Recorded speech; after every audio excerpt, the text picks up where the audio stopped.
Buen día para todos. La clase de hoy vamos a abordar la temática de la reproducción humana dentro del módulo Biología Humana. Quien les habla, el docente David Camilo Enríquez Pérez. Vamos a abordar la temática haciendo una explicación general. Posteriormente indagaremos una página web donde nos va a profundizar el tema y cerraremos viendo un video acerca de la reproducción y la gran carrera que tienen los, los gametos y las células sexuales para el proceso de reproducción.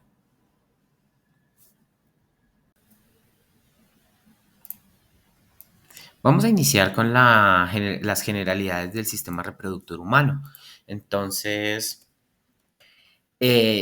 cuando hablamos de un sistema dentro de un ser vivo, reconocemos que es la agrupación o el conjunto de varios de los órganos que cumplen unas funciones específicas. En este caso, es el grupo de órganos encargado de la reproducción como tal.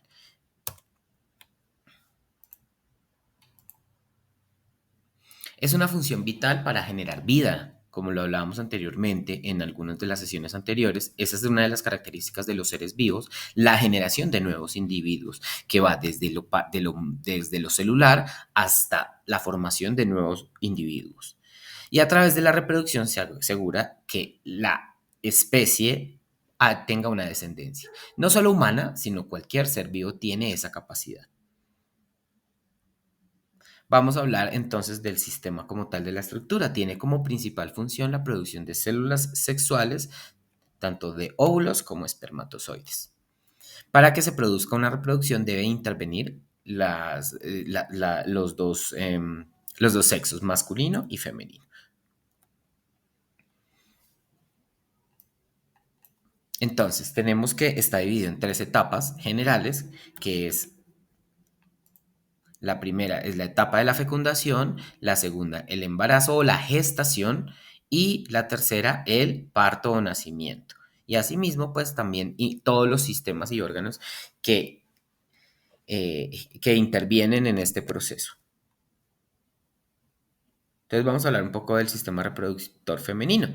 Entonces, el sistema reproductor femenino está compuesto por varios órganos, incluso intervienen otros sistemas como el sistema endocrino, como el sistema circulatorio, digestivo y demás. Todos los sistemas de un organismo tienen relación todos con todos, pero en este caso vamos a hablar particularmente de los principales órganos. Entonces principalmente, tenemos todo el sistema como tal, compuesto pues por los ovarios, el útero, las trompas de falopio, el cérvix y el canal, la vagina que tiene varias estructuras también, como el canal vaginal, la vulva y demás estructuras. También el útero tiene toda la parte del endometrio y pues asimismo se genera toda esa estructura para que se produzca un proceso de gestación.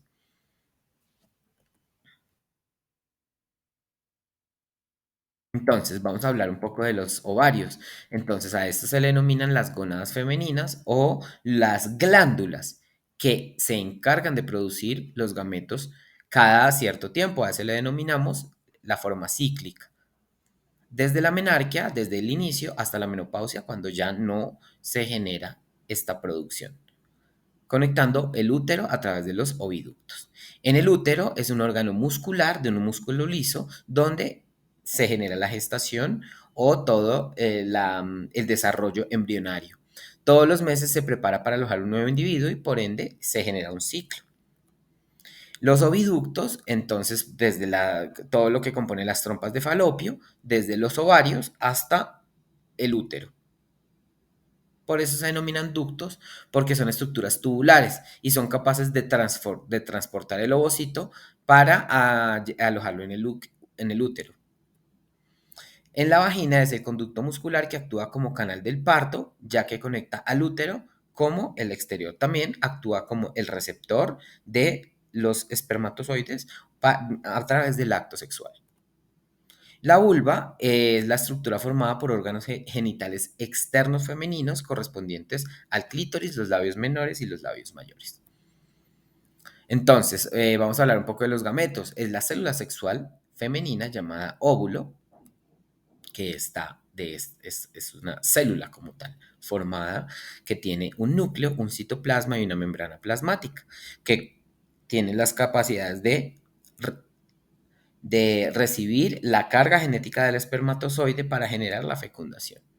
Ahora vamos a hablar un poco del sistema reproductor masculino. Entonces, está compuesto por todos los órganos como la vejiga, las vesículas seminales, la próstata, los testículos, el epidídimo, el pene y la uretra, entre otras estructuras. Las funciones, entonces tenemos las funciones, por ejemplo, los conductos seminales conectan los testículos con el exterior, la uretra transporta la orina y el semen, el pene introduce el semen en la vagina y también tiene funciones de excreción. Los testículos producen los espermatozoides. Las vesículas seminales producen los fluidos que forman el semen. La próstata también forma los fluidos que forman el semen. El epididimo reconoce a los espermatozoides, perdón, recoge a los espermatozoides producidos en los testículos. Entonces, la célula sexual masculina es llamada espermatozoide o el gameto masculino. Así está compuesto, también es una célula, tiene un movimiento en búsqueda de llegar a esa fecundación y eso es lo que vamos a ver un poco en el video. Y tiene un cuello y un flagelo donde tiene también en el núcleo, en la cabeza, pues la carga genética. Vamos a ver un video acerca perdón, vamos a indagar por una página web acerca del el sistema reproductor. A continuación les quiero presentar esta página muy interesante donde sintetiza la información que estamos viendo en este momento. Entonces podemos indagar y navegar. Podemos empezar con algunas actividades como el reconocimiento del aparato o el sistema reproductor femenino y masculino.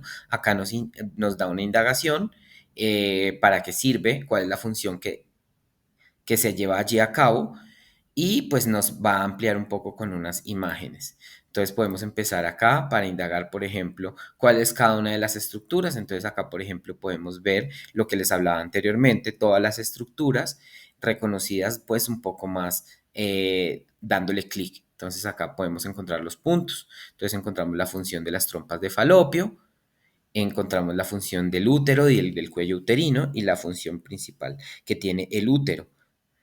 Entonces encontramos también el endometrio, la vagina y toda la parte externa del, de este órgano, de la parte externa vaginal, encontrando pues el clítoris, los labios mayores y los labios menores.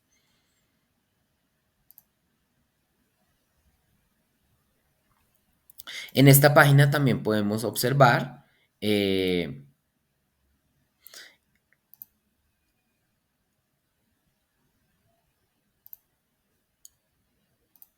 entonces, las estructuras del sistema reproductor masculino, entonces, dónde están alojados, por ejemplo, las vesículas seminales, y nos da la función, por ejemplo, de la próstata, de los conductos, del epidídimo, de los testículos, del escroto y del pene.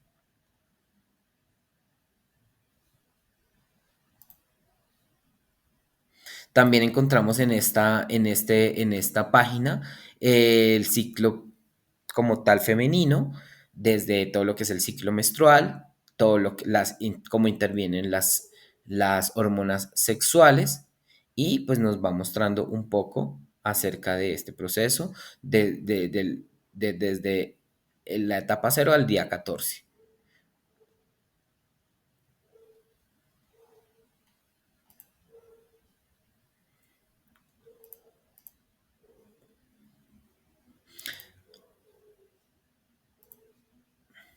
También,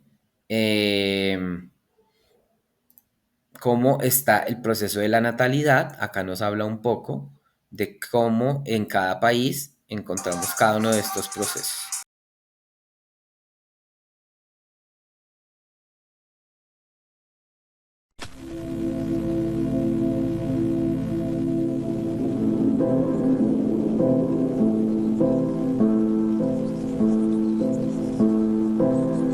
Todos los días nacen alrededor de 350.000 bebés, cada uno absolutamente único. Hace unos meses, este bebé ni siquiera existía, y la historia de cómo llegó a existir a pesar de sus escasas posibilidades es extraordinaria. Este es el momento de la concepción, cuando solo un espermatozoide se fusiona con el óvulo. Si otro espermatozoide hubiese llegado antes, este bebé sería otra persona. ¿Qué habrá hecho tan especial al espermatozoide ganador? ¿Por qué tuvo éxito entre los miles de millones de espermatozoides? Para averiguarlo, los llevaremos al viaje épico que los espermatozoides emprenden a través del cuerpo humano. Y lo haremos recreando todo este proceso a escala humana.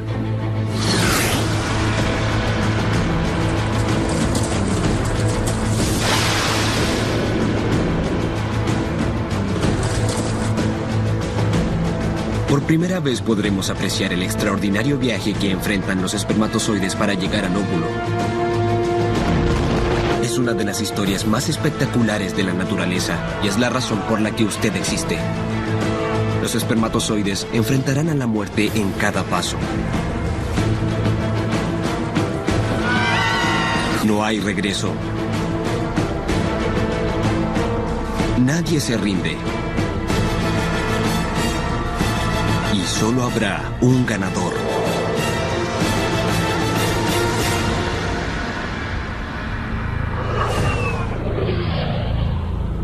La gran carrera.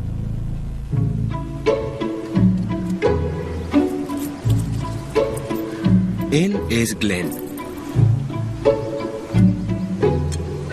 Como la mayoría de los hombres, Glenn no se imagina la ingeniería milagrosa que ocurre bajo sus pantalones.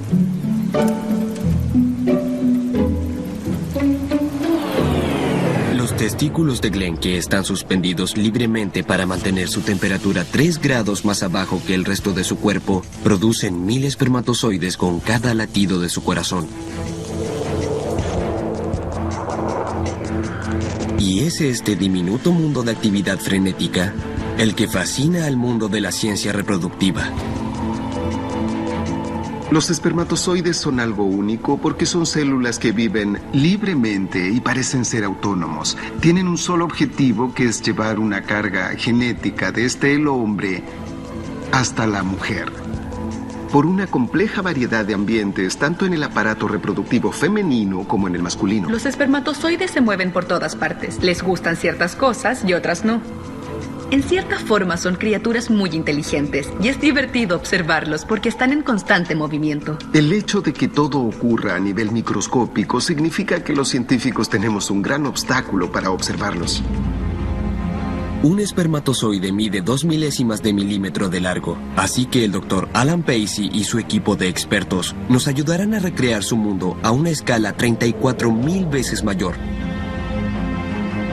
Y en el camino nos darán consejos prácticos para ayudar al espermatozoide a llegar al óvulo, como qué tipo de sexo tener y cuándo tenerlo para maximizar las posibilidades de concepción.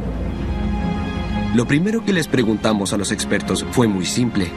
En este mundo de espermatozoides a escala humana, ¿cómo sería un testículo?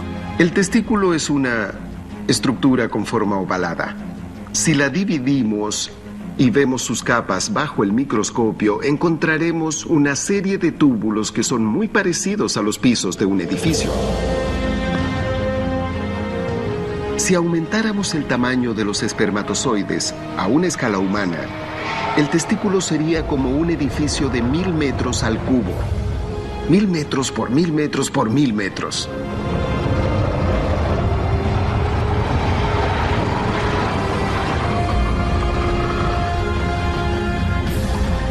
Ahora podemos entrar.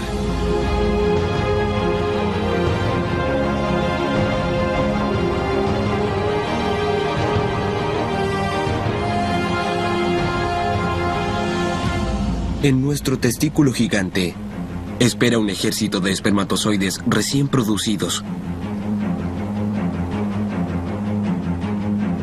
Tal como ocurre con nosotros, Los espermatozoides se producen por género. Una mitad produce niños y la otra produce niñas. La información necesaria para determinar el sexo del bebé se almacena en la cabeza del espermatozoide. Aquí se encuentra la carga genética. 23 cromosomas de ADN. Entre ellos, el cromosoma que define el sexo, X para las niñas y Y para los niños. Justo debajo de la cabeza se encuentra un motor de energía que produce mitocondria, responsable de impulsar la poderosa cola de los espermatozoides por el cuerpo de la mujer.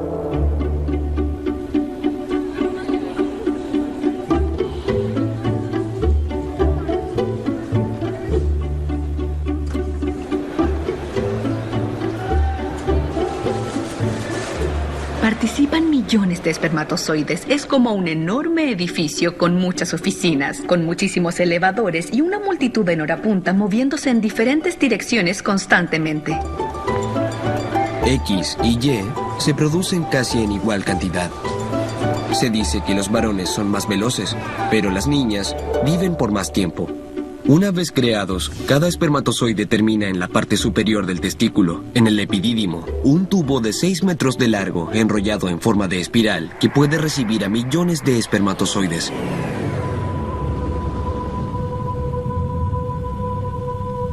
Imaginen estar hacinados en una oscura tubería de 320 kilómetros, sin tener idea de cuándo saldrán o si saldrán algún día. Una situación similar es la que viven nuestros espermatozoides.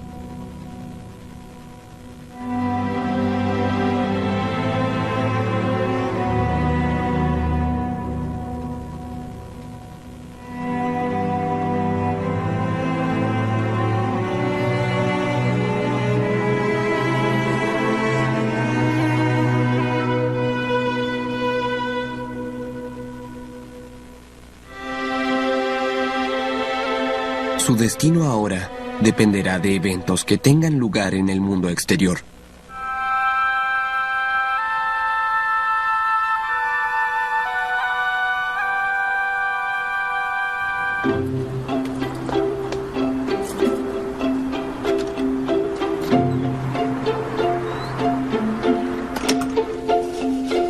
A diferencia de los miles de millones de espermatozoides producidos continuamente en el cuerpo de Glenn, una mujer, como Emily, produce solo un óvulo por mes. Llegar a él no será fácil. La batalla que libran los espermatozoides para encontrar y fertilizar al óvulo es colosal. Todo funciona en contra de ellos. El sistema reproductor femenino no los ayuda para nada. Actúan cientos de millones de células que nadan de un lado a otro en forma constante. Se enfrentan a la muerte y tienen muchos obstáculos que superar. Tienen un camino que hacer a través de ambientes muy complejos y es como la guerra, es una guerra. Si la concepción es una guerra, este es el centro de operaciones. Para el espermatozoide, aterrizar en la vagina es como el día del ataque. Mientras el sistema inmunológico femenino no les da tregua, su primer objetivo es alcanzar una pequeña apertura arriba en la parte de atrás de la vagina. Así podrán ingresar al cuello uterino. Cuello del útero. Aquí el terreno es completamente diferente. Este es un laberinto oscuro y traicionero de túneles inexplorados. Útero. Los espermatozoides deben encontrar el camino hacia el útero. Un movimiento en falso significaría la muerte. En el útero, los espermatozoides de Glenn buscarán una puerta que los lleve a un área estéril donde, una vez más, las fuerzas de defensa de Emily los estarán esperando para destruirlos.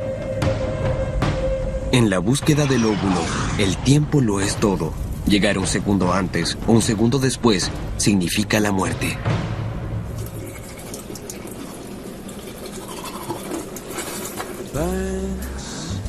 For everything,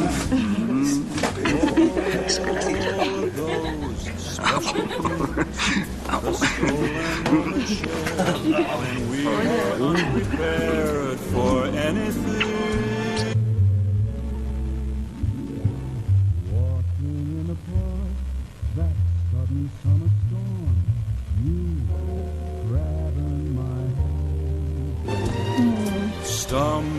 in the dark and wondering where's the warm.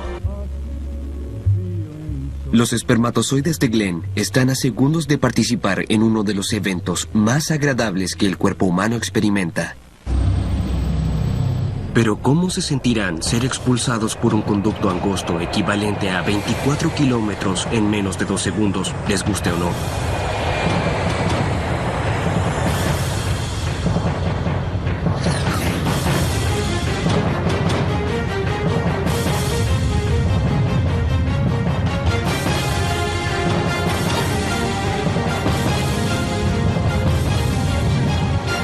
Para cada uno de los espermatozoides, este es un viaje húmedo a alta velocidad y sin regreso.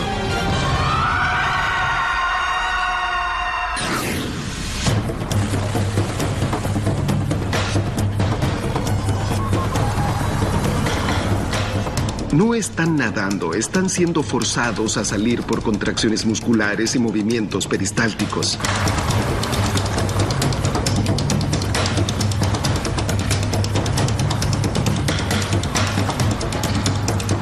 Desde el punto de vista del hombre, es una experiencia bastante placentera, pero imaginen qué siente un espermatozoide.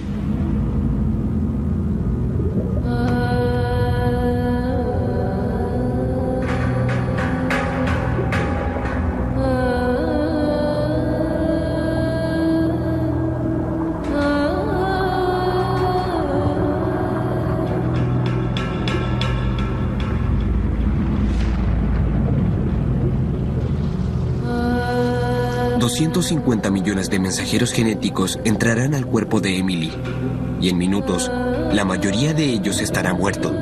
¿Qué posibilidades tiene un espermatozoide común de tener éxito? ¿Existe algo que Glenn pueda hacer para ayudarlos a salir?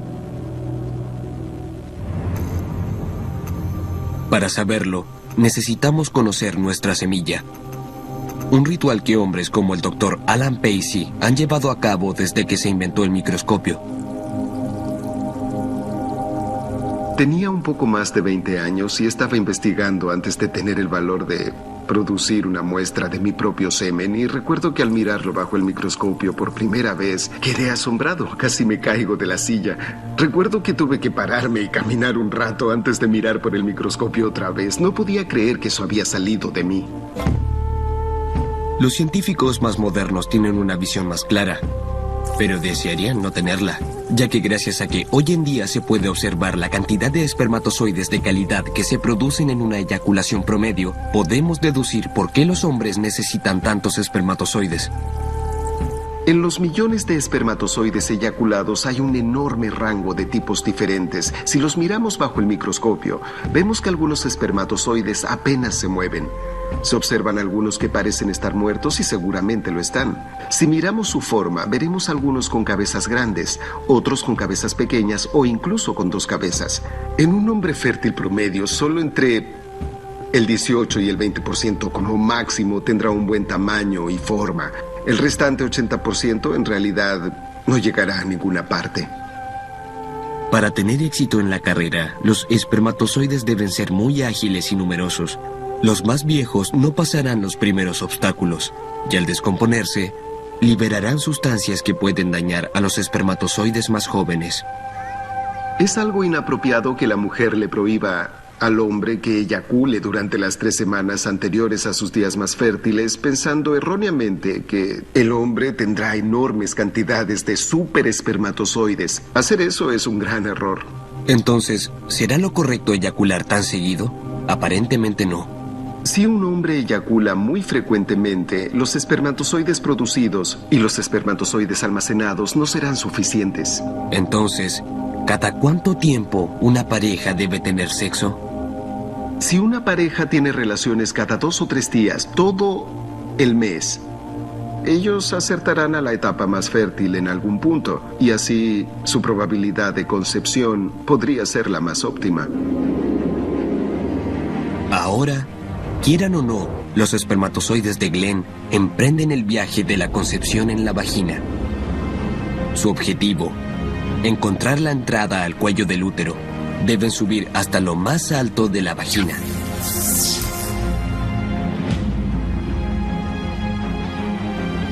Desde la perspectiva de un espermatozoide, la vagina es como un cordón montañoso. Es un lugar enorme y sobrecogedor.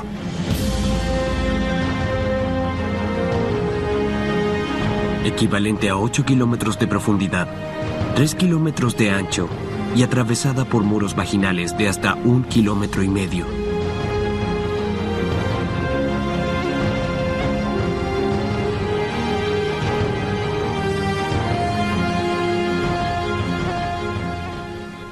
Al abandonar el espeso semen que los protegió al aterrizar, es hora de que los espermatozoides de Glenn hagan una parada en el cuello del útero.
La gran carrera ha comenzado. Pero no es solo el terreno épico de la vagina, ni siquiera sus propias fallas físicas las que ponen en peligro mortal a los espermatozoides. Todo en la vagina funciona en contra de los espermatozoides. Pasan solo unos minutos entre la llegada de los espermatozoides y su potencial muerte. Los espermatozoides son atacados desde todos los ángulos. El uso de lubricantes íntimos, incluso la saliva, podría matar a un espermatozoide en minutos. Y lo peor, debido al sistema inmunológico femenino, la vagina está cubierta de un ácido mortal. Los ácidos pueden matar cualquier fuerza invasora. Y es muy importante detenerse en eso porque desde el punto de vista femenino, los espermatozoides son invasores, son células extrañas que podrían causar algún daño o propagar infecciones. Para ellas son invasores y, según su sistema inmunológico, deben ser destruidos.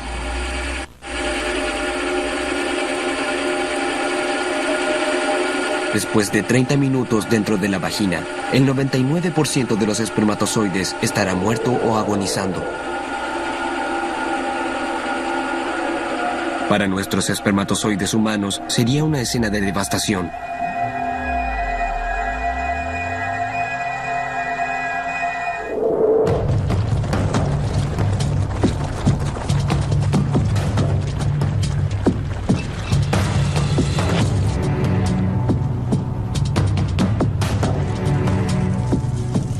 Unos cuantos millones de sobrevivientes entran al lado oscuro de la vagina.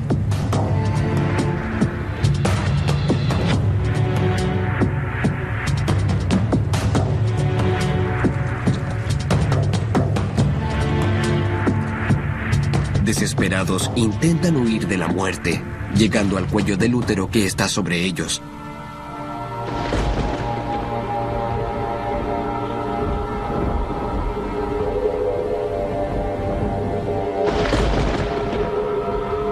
Pero la entrada está fuera de alcance. Ahora, para evitar la aniquilación total, el cuerpo de Emily debe salir al rescate. Emily está cerca de la ovulación, un proceso que produce que el estrógeno se extienda por el cuerpo, suavizando la espesa mucosa que sella el cuello del útero por el resto del mes para protegerlo. Esta mucosa cervical caerá por la vagina, ofreciéndole a los mejores espermatozoides la posibilidad de pasar a la próxima etapa de la carrera.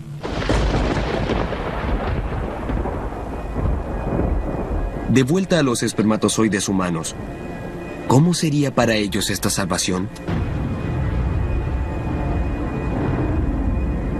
Bueno, ¿Qué tal si sus vidas dependieran de trepar una escalera?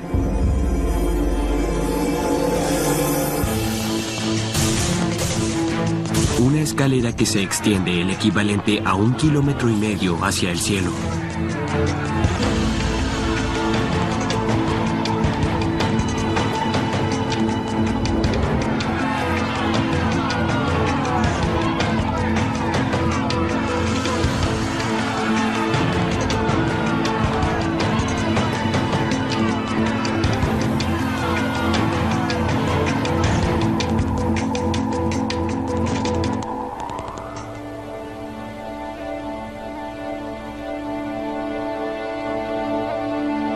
Es una carrera que desafía la fuerza de gravedad y solo una pequeña fracción de espermatozoides podrá superar.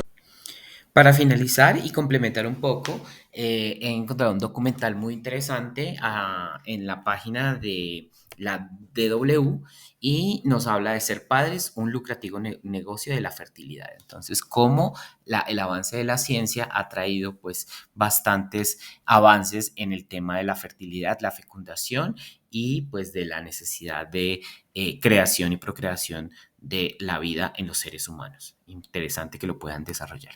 Al final de la sesión les pongo los enlaces. Muchísimas gracias. 1 de cada 6 parejas en Alemania no puede tener hijos. Para muchos resulta una tragedia. Para mí, no poder tener hijos fue lo peor que me podía pasar. Creo que hay que ser prudente a la hora de juzgar a alguien. En Alemania, la donación de óvulos y la gestación subrogada están prohibidas.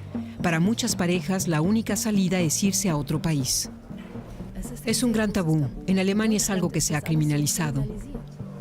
Se trata de un proceso poco transparente y un negocio multimillonario. Las personas que lo hacen no son criminales.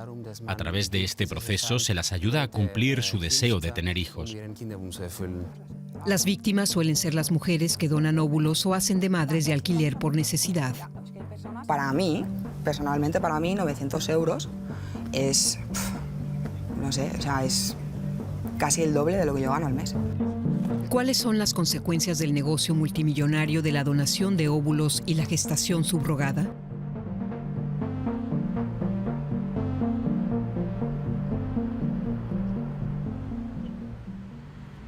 Franziska Färber siempre deseó tener hijos, pero nunca pudo.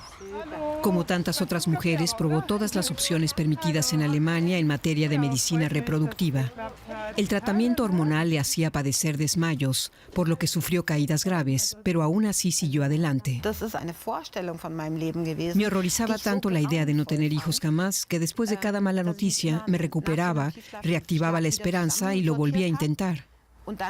Y así, poco a poco, fuimos estirando los límites y nos decíamos, vamos a probar una vez más. Probablemente con una donación de óvulos podría haberse quedado embarazada, pero como en Alemania está prohibido, tendría que haberse marchado al extranjero. No lo hizo por razones de conciencia. Las personas que no se quedan embarazadas de forma espontánea, digámosle normal, tienen que plantearse cuestiones éticas, porque creo que al final lo que cuenta es que puedas mirarte a los ojos en el espejo. La medicina hoy ofrece posibilidades que resultan controvertidas. La donación de óvulos está permitida en muchos países, en algunos también la gestación subrogada. En Alemania, ambas prácticas son ilegales. Solo está permitida la inseminación artificial normal. Heribert Kentenich dirige uno de los 131 centros de reproducción asistida en Alemania. Hace más de 40 años que se engendró al primer bebé en un tubo de ensayo. Desde entonces, las posibilidades tecnológicas han avanzado. En Alemania, la inseminación artificial es el procedimiento estándar. Al año se hacen 110.000 tratamientos. También está permitida por ley la donación de esperma. Prohibida, en cambio, está la donación de óvulos, que consiste en fecundar artificialmente el óvulo de otra mujer con el esperma del hombre e implantarlo en la mujer que quiere quedarse embarazada. También está prohibida la gestación subrogada. En este caso, se le implanta a una madre de alquiler el óvulo de la mujer que quiere tener el hijo o el de una donante tras fecundarlo con el esperma del hombre. Estas prohibiciones suscitan desde hace años intensos debates. El gobierno alemán ratificó la prohibición de la donación de óvulos en 2019. La Academia Nacional de las Ciencias critica esta legislación basada en la Ley de Protección del Embrión de 1991. Si me viene, por ejemplo, una mujer de 38 años y me dice que no le quedan óvulos, tendré que hablar con ella de los aspectos médicos y psicosociales. Tendré que decirle que, en su caso, la inseminación artificial probablemente no funcionaría, que no se quedaría embarazada y que la donación de óvulos sería una alternativa. Pero no la puedo asesorar porque entonces vendría el fiscal y yo tendría un problema. Ante estas prohibiciones, muchas mujeres deciden viajar al extranjero. En otros países, esto ha creado un negocio multimillonario. Los peores ejemplos son las ofertas de todo incluido.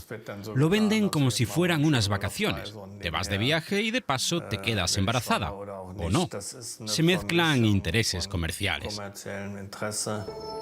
En Alemania se organizan incluso ferias en torno a la reproducción asistida. Esta en Colonia es una de ellas, celebrada en la primavera de 2020. Aunque muchas de las opciones ofrecidas aquí no son legales en Alemania, las clínicas extranjeras pueden promocionarlas debido a una laguna en la legislación. Aquí se promociona también la gestación subrogada. Muchas parejas alemanas recurren a ellas en clínicas de Estados Unidos. Una madre de alquiler cuesta unos 130.000 euros.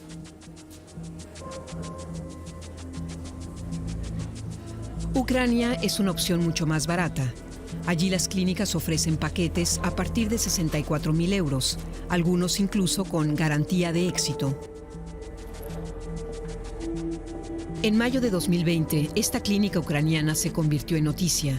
El cierre de fronteras por el coronavirus hizo que un centenar de bebés no pudieran salir del país. Las imágenes dieron la vuelta al mundo. Poco después se permitió la entrada a los padres que finalmente pudieron venir desde el extranjero a recoger a los bebés. El suceso generó un intenso debate sobre la gestación subrogada. Lo que Alemania prohíbe lo permiten en cambio otros países de la Unión Europea, aunque solo si la madre de alquiler lo hace por amor al prójimo. Es el caso de Reino Unido, Austria y Dinamarca. Grecia es el único país de la Unión que permite también a parejas extranjeras acceder a una madre de alquiler. Algo por lo que se interesaron Lena y su marido. No es un hombre real. Prefiere mantener el anonimato por el temor al qué dirán. Incluso por sus amigas se siente juzgada.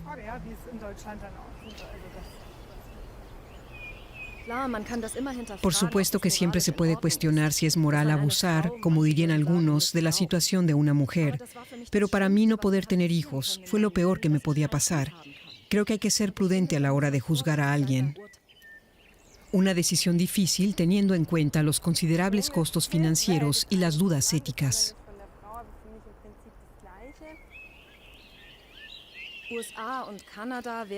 Los Estados Unidos y Canadá hubieran sido la opción más segura. Era la que más nos gustaba, pero era demasiado caro. Después estaba Ucrania. Hubiera sido lo más económico, pero no estábamos tranquilos con esa opción. Y Grecia era el término medio. Podíamos pagarlo y teníamos la sensación de que se hacía todo de forma legal y que trataban bien a la madre de alquiler.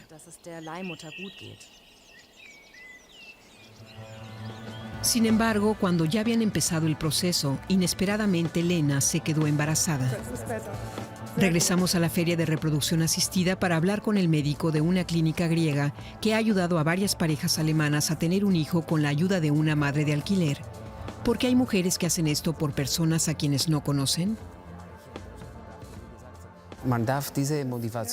No hay que subestimar la predisposición a ayudar. Como médico siempre intento entender por qué haría algo así una mujer. Y en todos estos años he llegado a comprender que hay un deseo muy fuerte de ayudar a otras parejas. De acuerdo, pero también hay un incentivo para la madre de alquiler. Ella recibe una compensación económica, ¿no? Sinceramente, no lo veo así. Mi experiencia me ha demostrado que en estos casos el dinero es lo de menos. Bueno, pero usted ha dicho antes que se les da una compensación de 10.000 euros. Así está fijado. En Grecia eso es mucho dinero. No creo que todas las mujeres lo hagan por razones económicas. No se hace por dinero. Pero ¿no surge con ello una especie de modelo de negocio, ya que al final hay dinero de por medio? Sabe, como médico que lleva más de 20 años en el ámbito de la medicina reproductiva, le puedo asegurar que no se trata de ningún negocio, sino de una ayuda y de una atención médica que hace feliz a la gente.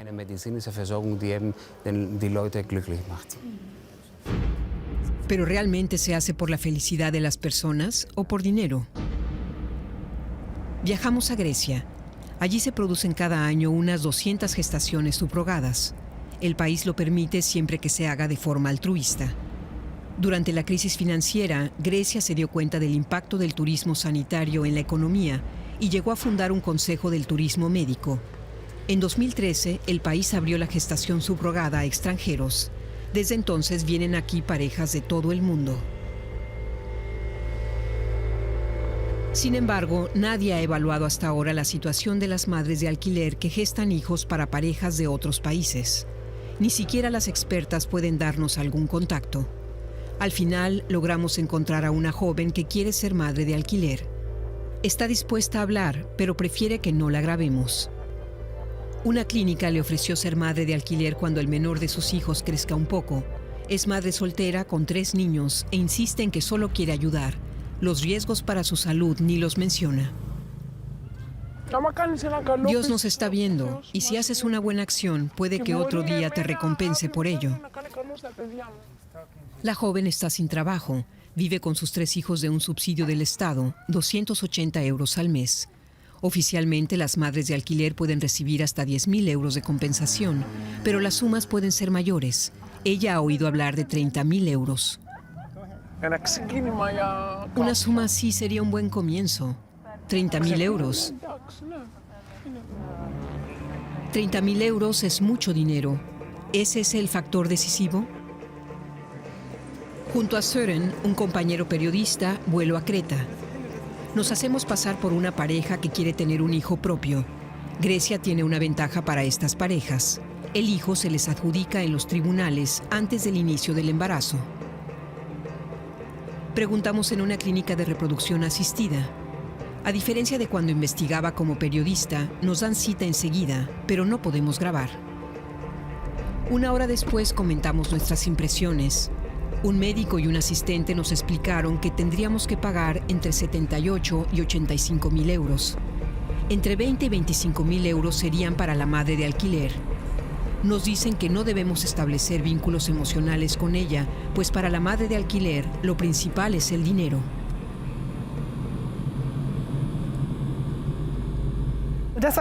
Es impactante porque enseguida ha dicho que lo hacen por dinero. Sí, son de 800 a 1.000 euros al mes. Que se embolsan. Y después entre 10.000 y 15.000 más tras la entrega. Al entregarte al bebé, la madre de alquiler recibe otros 10 o 15.000 euros. Y lo han dicho los dos, el médico y la asistente. Sí. Muy altruista no suena. No. Le presento estas cifras a Katerina Funtedaki. Es catedrática de Derecho y como vicepresidenta del Consejo Nacional de Vigilancia de la Medicina Reproductiva de Grecia, es corresponsable de la legislación vigente. Le explicamos que hemos escuchado que las madres de alquiler toman la decisión por motivos económicos y que reciben entre 25 y 30.000 euros. Eso es completamente ilegal. Lo máximo que pueden recibir es 10.000 euros. 20.000 es ilegal. 20.000 es un pago. Y un pago iría contra la moral y contra la dignidad humana. Esto no se puede permitir porque vulnera los límites de la libre disposición del cuerpo humano. Le informo de que a nosotros nos pidieron entre 78 y 85.000 euros. 85. 85, sí. 85000. 85.000 euros. No puede ser. Me estoy enterando de esto por usted. No puede ser. Es una cantidad desorbitada que no había oído nunca. Estoy muy sorprendida. Siento mucho que traten así a los extranjeros. Eso no es lo que queríamos cuando decidimos abrir las clínicas griegas al turismo reproductivo. No era nuestra intención que explotaran a la gente. Caterina Funtedaki dice que investigará el asunto. Es obvio que algunas clínicas han montado un negocio con los vientres de alquiler. En Alemania también está prohibida la donación de óvulos. Cuesta mucho menos que la gestación subrogada y miles de parejas alemanas recurren a este método cada año en el extranjero. El primer país al que acuden en Europa es España. Aquí también se vende la imagen del altruismo. Clínicas de todo el país implantan 24.000 óvulos donados al año. Pero, ¿qué consecuencias tiene este procedimiento que dura tan solo unos minutos? ¿Y quién se beneficia? Visito una de las clínicas reproductivas más populares en los foros alemanes sobre este tema. Un médico austriaco se ocupa de las pacientes de habla alemana. Hablo con 3 posibles interesadas al día, de las cuales cerca de un 80% empieza la terapia. Eso en un año suma cantidades importantes. En España, la ley obliga a mantener el anonimato de las donantes. Oficialmente no puedo entrevistar a ninguna. Bueno, pues este es el quirófano donde se hacen las punciones de las pacientes y de las donantes. La donante recibe un tratamiento hormonal para estimular la ovulación y multiplicar la producción de óvulos. Estos se le extraen mediante una operación. Los riesgos son bajos, pero existen. Aunque son muy poco habituales, pueden darse complicaciones graves como daños en órganos internos o infertilidad. El Instituto Valenciano de Infertilidad presume de tener uno de los bancos de óvulos más grandes del mundo. Llevan 30 años almacenando gametos y embriones de donantes y pacientes. ¿Cuántos óvulos? Uf, muchísimos. Ahora mismo no te puedo decir los números exactos, pero el número de embriones almacenados que podemos tener en este momento, de muchos años, a lo mejor, no sé si son más de 60.000. ¿Y quiénes son las miles y miles de donantes? Jakob Doblinger afirma que en España donar óvulos es muy habitual. Fue una de las primeras cosas que me sorprendieron al llegar aquí. Realmente se donan óvulos de forma altruista, igual que en Alemania o Austria vamos a donar sangre. Es verdad que el aspecto financiero también tiene un papel. Dependiendo de los óvulos que obtengamos, la compensación oscila entre 1.000 y 1.500 euros. No es mucho, pero si una estudiante de la Universidad de Valencia quiere irse con eso un fin de semana a Ibiza, yo personalmente no tengo ningún problema.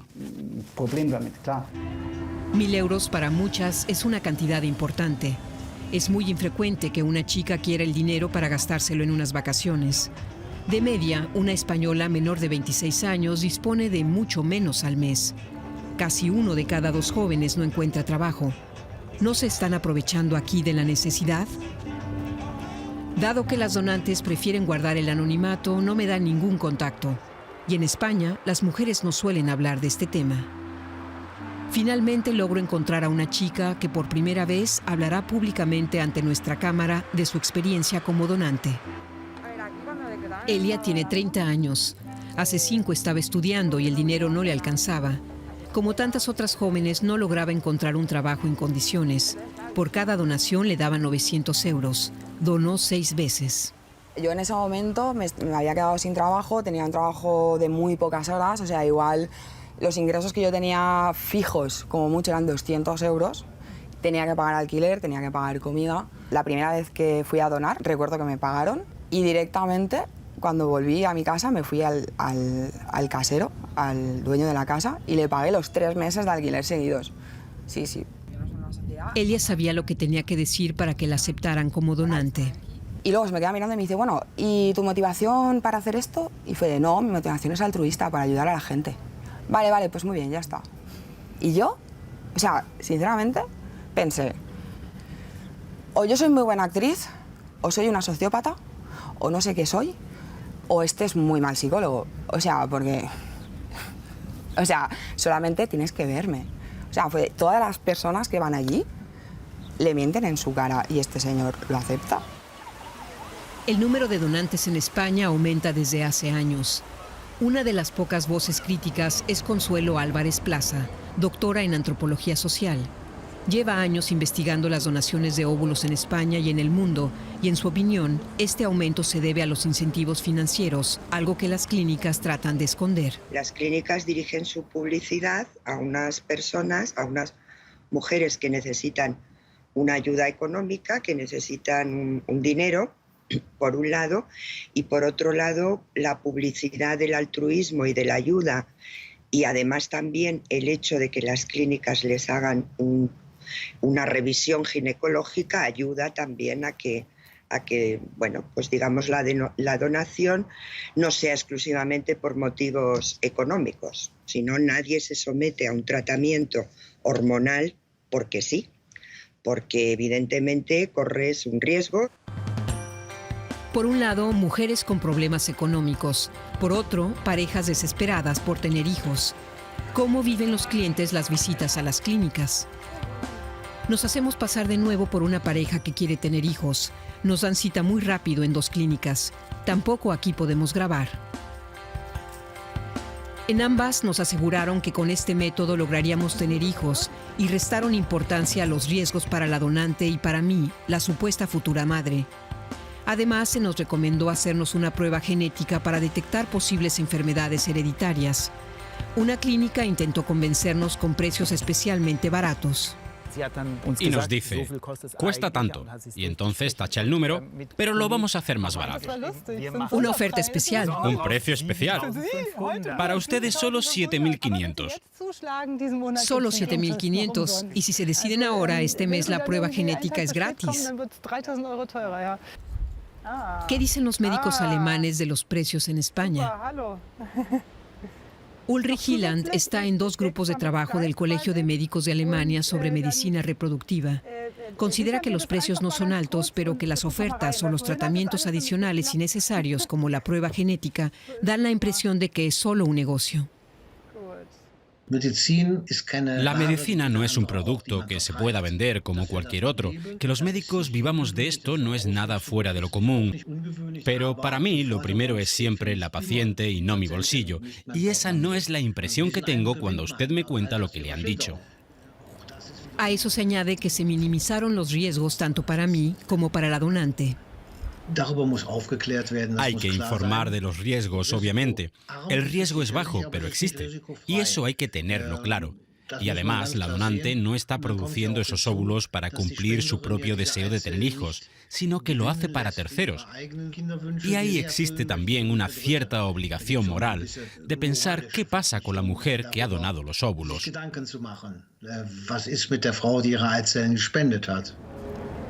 Una cosa son los riesgos físicos, pero ¿cómo afecta esta donación a largo plazo a las donantes?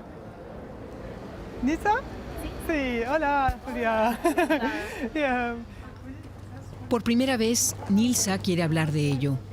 Hace 10 años donó óvulos. Hoy se siente engañada por la clínica. Nadie la advirtió sobre ningún riesgo entonces, pero su cuerpo tuvo una reacción tan fuerte a la hormonación excesiva que pudo haber perdido la vida. Actualmente, con lo avanzada que está la medicina, eso ya no podría pasar. Pese a ello, Nilsa jamás volvería a donar. En realidad yo doné porque pensaba que no era nada que pudiera ser malo para nadie, que podía beneficiar a una mujer, que podía ser bueno, alguien que no pudiera quedarse embarazada, pudiera tener mis óvulos y además yo pues podía beneficiarme económicamente en ese momento en el que necesitaba el dinero. Luego de donar y haber reflexionado mucho sobre el tema, no estoy en el mismo punto, no pienso igual. 10 años después, Nilsa intenta no pensar en los posibles hijos biológicos que quizás tenga por el mundo. Supongo que una parte de mí intenta creer que eso no ha pasado y entonces no me lo imagino. Quiero creer que mis óvulos no funcionaron y ahora mismo habiéndolo ya hecho en el pasado, creo que ponerme en el lugar de remover emociones para sentirme mal, no estoy preparada para ello. Prefiero pensar que eso no ha ocurrido, que mis óvulos no maduraron y que no hay niños que hayan nacido con mi genética. Y es que al final se trata de entregar una parte de tu propia identidad. Una de las pocas especialistas que investiga sobre la donación de óvulos en Europa es la española Sara Lafuente Funes. Es muy crítica con el sistema español. Las parejas logran lo que desean, las clínicas ganan dinero y las que salen perdiendo, afirma, son las donantes. Esta situación poco definida no funciona para las mujeres que están compartiendo su capacidad reproductiva. Por una parte, no queda muy claro ese altruismo porque les prohíben tener cualquier relación con la familia y al mismo tiempo no les están pagando lo que cuesta de verdad la donación y no tienen derechos. Es una situación muy hipócrita.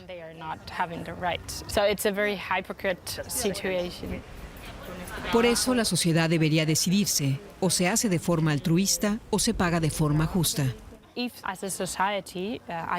Si como sociedad, ya sea la alemana, la española o la europea, decidimos que no nos importa comercializar la capacidad reproductiva, tendremos que encontrar un marco adecuado para hacerlo con unos derechos para las personas que estén dispuestas a contribuir con sus óvulos o su capacidad reproductiva y pagarles bien.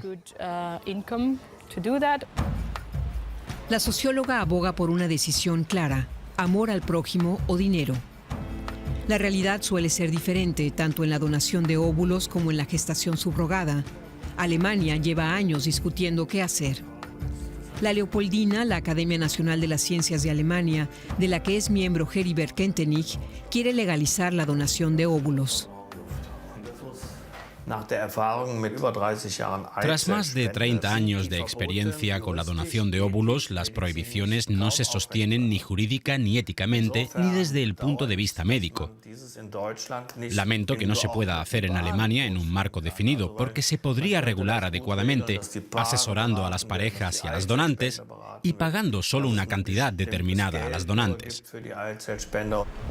Otros no lo ven así. Katrin Braun pertenece a una red de científicas que se oponen a la legalización de la donación de óvulos y la gestación subrogada. Afirma que no hay suficientes mujeres que donen por puro amor al prójimo y que el argumento del altruismo no es realista. Eso será la puerta de entrada a que se ofrezca una cierta compensación y como el número de donantes sigue siendo insuficiente, aumentarán la compensación y rápidamente tendremos un sector comercial basado en que las mujeres asuman riesgos para ellas y para su salud en beneficio de otros. Donación de óvulos y gestación subrogada, ¿son éticamente reprobables o es hora ya de legalizarlas? ¿Qué opina el gobierno alemán? El Ministerio de Justicia traspasa la pregunta al Ministerio de Sanidad y este nos remite a un memorando redactado por el Colegio de Médicos de Alemania. Hay que tener en cuenta aspectos legales, éticos y sociales complejos. El pacto de coalición no prevé la elaboración de una ley de reproducción ni una modificación de la ley alemana de protección del embrión. Es decir, que el Ministerio no tiene este asunto en su agenda ni impulsa un debate sobre los aspectos legales, éticos y sociales de estas prácticas. Esto no ayuda a las personas afectadas. Finalmente, Franziska Fairbairn no ha tenido hijos, pero se dedica plenamente a esta cuestión. Asesora a parejas que no pueden tener descendencia y reclama que la sociedad decida qué quiere hacer con la donación de óvulos y la gestación subrogada. Para ella, el silencio de los políticos es el gran problema. No nos atrevemos a abordar este tema e intentamos responder diciendo, en Alemania está prohibido, váyanse al extranjero.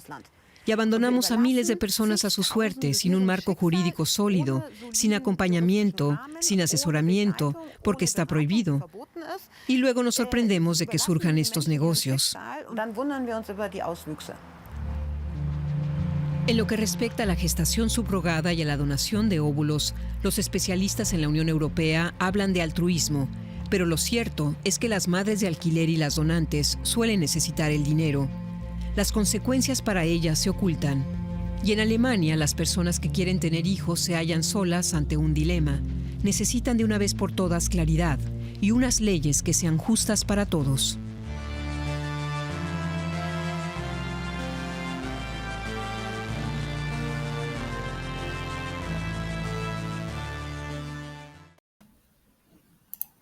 Hemos llegado a la parte final de la sesión del día de hoy. Espero que les haya interesado un poco el tema de la reproducción humana y todos los avances que existen a lo largo de esta temática. Quien les habló, el docente David Camilo Enríquez, y acá están pues las diapositivas, los videos y la página web utilizada en la clase del día de hoy. Muchísimas gracias.